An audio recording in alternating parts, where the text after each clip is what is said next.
So let's have a look what you've asked. Where are we? Here.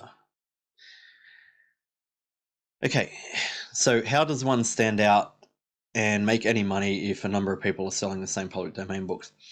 So I've actually made a video that goes into deep detail on this subject, which I will link inside the chat here after this video.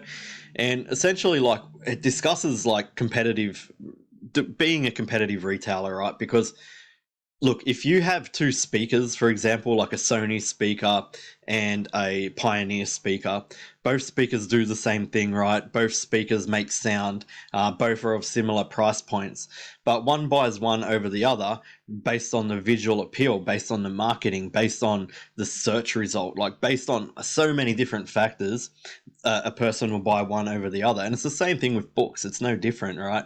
So we've been able to really hone in on our customer buying journey, and we ensure that on every aspect of that customer buying journey, we're giving that customer precisely what they want. So when they come in and they first put in the keywords, we're there, right? So we jump in front of them first. When they scroll through, they're consistently looking for a visual cue, something that's going to pop out at them. That's our covers, right? Which we make beautifully, by the way. The next thing is they will click on that cover and they'll go in and they'll have a look at our descriptions, perfectly written, in order to get that customer to take action and purchase that book. So we have a massive competitive advantage over our competition that's currently out there. And we don't compete against each other, because the way that I teach to do this, and it's the best strategy, is to really look at your own sales data. So we publish a pool of books into the market that make sales, right, initially. And then we'll look at those sales and we'll determine where our sales are coming from. And then we're able to like run split tests based off these sales to discover why we're making sales on that book. Is it the genre? Is it the author? Is it the cover elements that we've done? Is it the colors? Like, what is it that's making sales? And then we will branch off into that genre. For example, if you're a student who's making sales in the love story genre, because we can publish into any genre we want, right? Any niche, there's just millions of them available to us. And you're making sales in that love story genre, well, then you're going to branch off into that love story genre. You're going to publish more love stories. You're going to publish more from that author specifically. You're going to look at your cover elements and all those things and determine what the best structure is for you for that specific genre and publish more into that. Whereas another student might make sales in the sci-fi genre and they're off on that direction. So we don't compete against each other. There's just a million different ways that we can go in our publishing journeys, and we always follow the data, and everybody experiences different data. So again, I will post the video link where I discuss this in more detail, but essentially that's how we overcome those obstacles. We overcome them very well.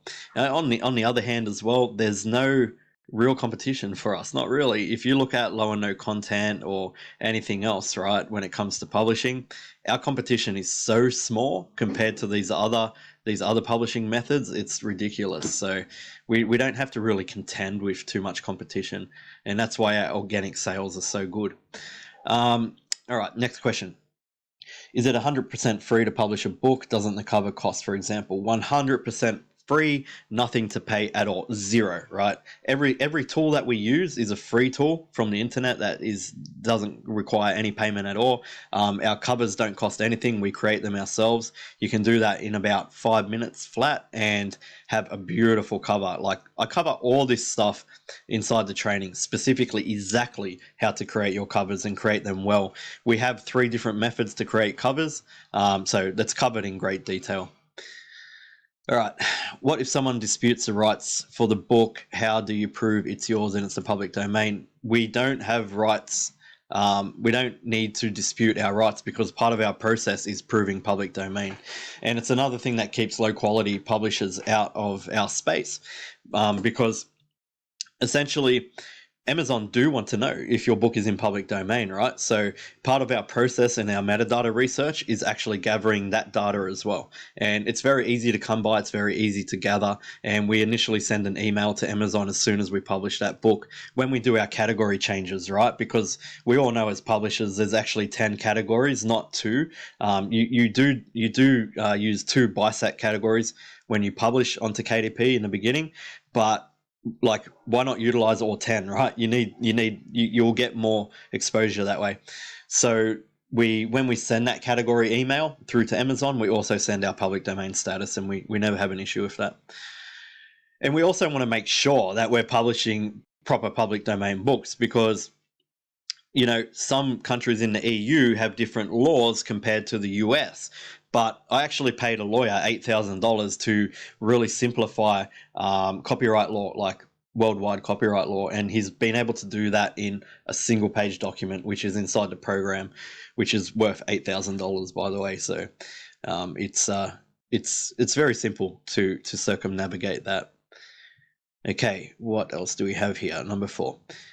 If I make a KDP account, and if I make an account on KDP, which is for public domain books, can I make another account for ghostwritten books? I would prefer to keep them separate, as it looks funny to have them together. Yeah, you could, absolutely. I actually do teach in a program how to create separate accounts within policy, but I don't think it would be really necessary, to be honest, because if you're using ghostwritten books, you're going to have a pen name, right? And the only place anyone's ever going to see your books all together in one place is on your author page. Now, when it comes to public domain, those books won't display on your author page at all, so it will never look funny. No one will ever see them together at any point in time at all, because we actually publish under the original author's name, not a pen name, nothing like that. They're not our books. We didn't write them. They're published under the original author's name. Okay, that looks like that's it.